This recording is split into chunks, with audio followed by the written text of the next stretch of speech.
The other day, our teacher was teaching us poetry.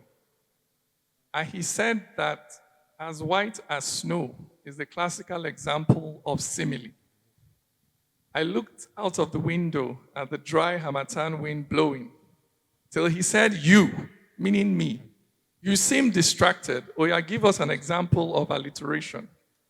So I said, "The thing where you find for Sokoto, he dey your Sokoto." And he told me that for speaking vernacular, I should go and cut my own koboko. That to speak English, we must speak it like the Queen. That he was fortunate enough to have been taught by a white man that A is for apple and P is for penguin, that we are fortunate we are being taught by someone who was fortunate to have been taught by a white man. So I raised my hand and said, "Sir, but I thought the coming of the white man was a disaster." And he said, "Well, God had to find a way of bringing the gospel to Africa. You see," he said, "sometimes the Almighty uses bad things to do good things. And so, through slavery and colonialism, he brought civilization to us, to deliver us from the worship of Shokono and the killing of twins. So he sent missionaries who, unfortunately, were also in the company of slave traders. But it was all for the greater good," he said. "For how else could we Africans have been dragged out of the darkness? That is why you," he said, "the unfortunate children of backward villages, that is why you," he said, "must always be grateful for the opportunity of learning in the white man's school. For the white man invented the motor car and penicillin. The white man invented the light bulb and the choo-choo train. The white man invented the spindle and the industrial machine. The white man invented this blackboard and the chalk I am using to write on it. Apart from time," he said, "what did the African ever invent?" And so I raised my hand and said, "Sir, we invented Afrobeat." And he threw his head back and laughed with his as white as snow teeth. Then wiped his face and said, "What the hell is Afrobeat?" And that is when I realized I had traveled back to the year 1908. And in the seat beside me was my own grandfather, with no shoes, a white shirt and the white man's trouser, the first from his entire village in the white man's school. That is when I realized I had traveled back to a missionary school, and the history we were learning was the history of Britain. The subjects were Greek, Bible knowledge, and Latin. The teacher was a graduate of Horabe, Sierra Leone, Makerere, Legon. These were all still to come. Joseph Conrad had just published The Heart of Darkness. Britain and France were holding Egypt hostage for Suez. Henry Morton Stanley had planted his foot on the Congo River. And 2 years from now, the white man will be declaring the Union of South Africa. Shaka was dead. Samori was dead. The French were dreaming of the Trans-Saharan Railroad. The steamship and chloroquine had conquered the interior. Nkrumah and Nyerere, these were all in the future. The Portuguese in Mozambique and German Southwest Africa, and a Belgian was king, a king in Africa. These were the days of the white man's burden, and had traveled back in time for a Monday morning lesson. Our teacher said, the Greeks invented democracy, and the French invented liberty, equality, and fraternity. Rome is the fountain of human civilization, and freedom is a franchise of that American Revolution, he said. No music is loftier than the music of Mozart. No art is more classical than Da Vinci and Rembrandt. No field of study, from quantum physics to mass comm, began with the thoughts of anyone but a white man, he said. The Phoenicians were the first to circumnavigate this continent. No one knows who built those pyramids. Some Neanderthals from Europe must have come across the Mediterranean to teach the people of Nok how to make that iron. America was discovered by Christopher Columbus. The Cape was rounded by Bartholomew Diaz. Mungo Park and the Landa brothers found the Niger, and it was a Greek or Roman that named us Africa. That is why you, he said, the unfortunate children of backward villages, that is why you, he said, must all be grateful for the opportunity of learning in the white man's school. For the white man invented the motor car and penicillin. The white man invented the light bulb and the choo-choo train. The white man invented the spindle and industrial machine. The white man invented this blackboard and the chalk I'm using to write from it. Apart from time, what did the African ever invent? And so I raised my hand and I said, sir, we invented Afrobeats. And he threw his head back and laughed with his as white as snow teeth, wiped his face and said, "What the hell is Afrobeat?"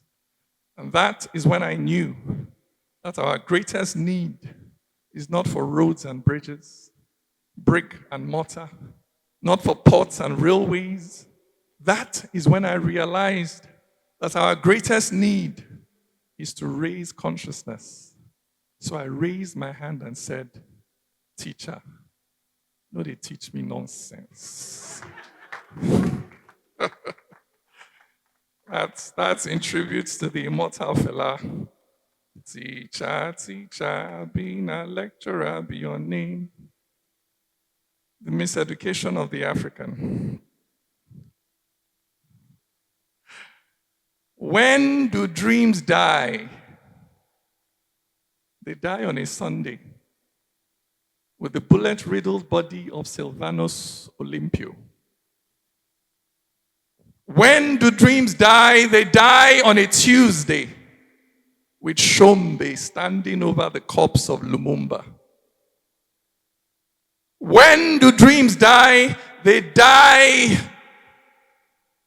on a Thursday with Campari's hands red with the blood of Sankara, Africa, reeling from the sound of gunfire, black on black violence in pursuit of power, strong men loading, one-party states forming, repression brewing, genocide looming. When do dreams die?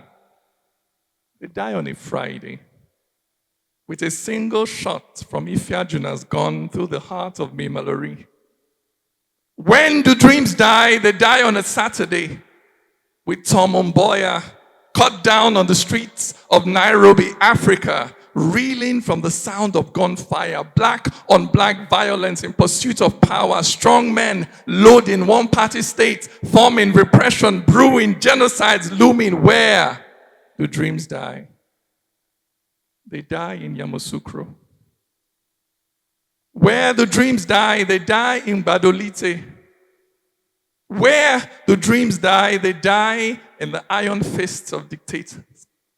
From Banda to Mobutu, Bokassa to Mengistu, in the paranoia that keeps tyrants clinging to power, cultivating money in vast fields of death, civil wars for diamonds, massacres for gold, repressions for riches, mass murders for cobalt. How many more women must die in childbirth before the zeros in Swiss accounts are enough? How do dreams die?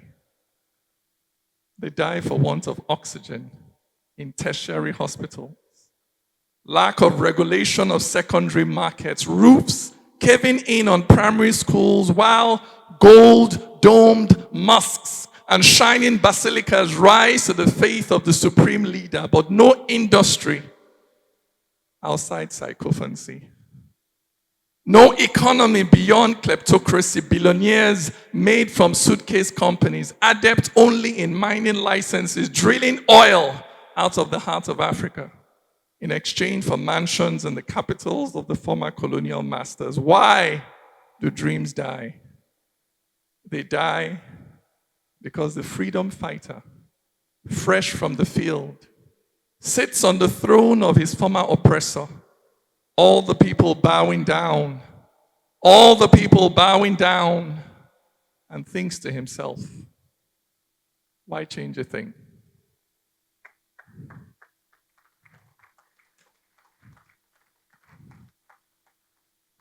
My final poem. If you write for freedom, then first close your eyes and let the thirst for glory die. First, close your eyes. And when the truth walks up to you dressed like empty skies, don't think of how to steal the show. Just look into her eyes. Her silence is a depth within which you must drown. Do not be quick to disturb it. Be still and just lie down. Your muse knows when it's time to reach and raise you up with words that whisper like a rhyme, like wind on mountain top. Those words need not be cut to cultivate a crowd. What is whispered in your heart, you need to say out loud. Perhaps it'll bring acclaim. Perhaps it will bring disgrace.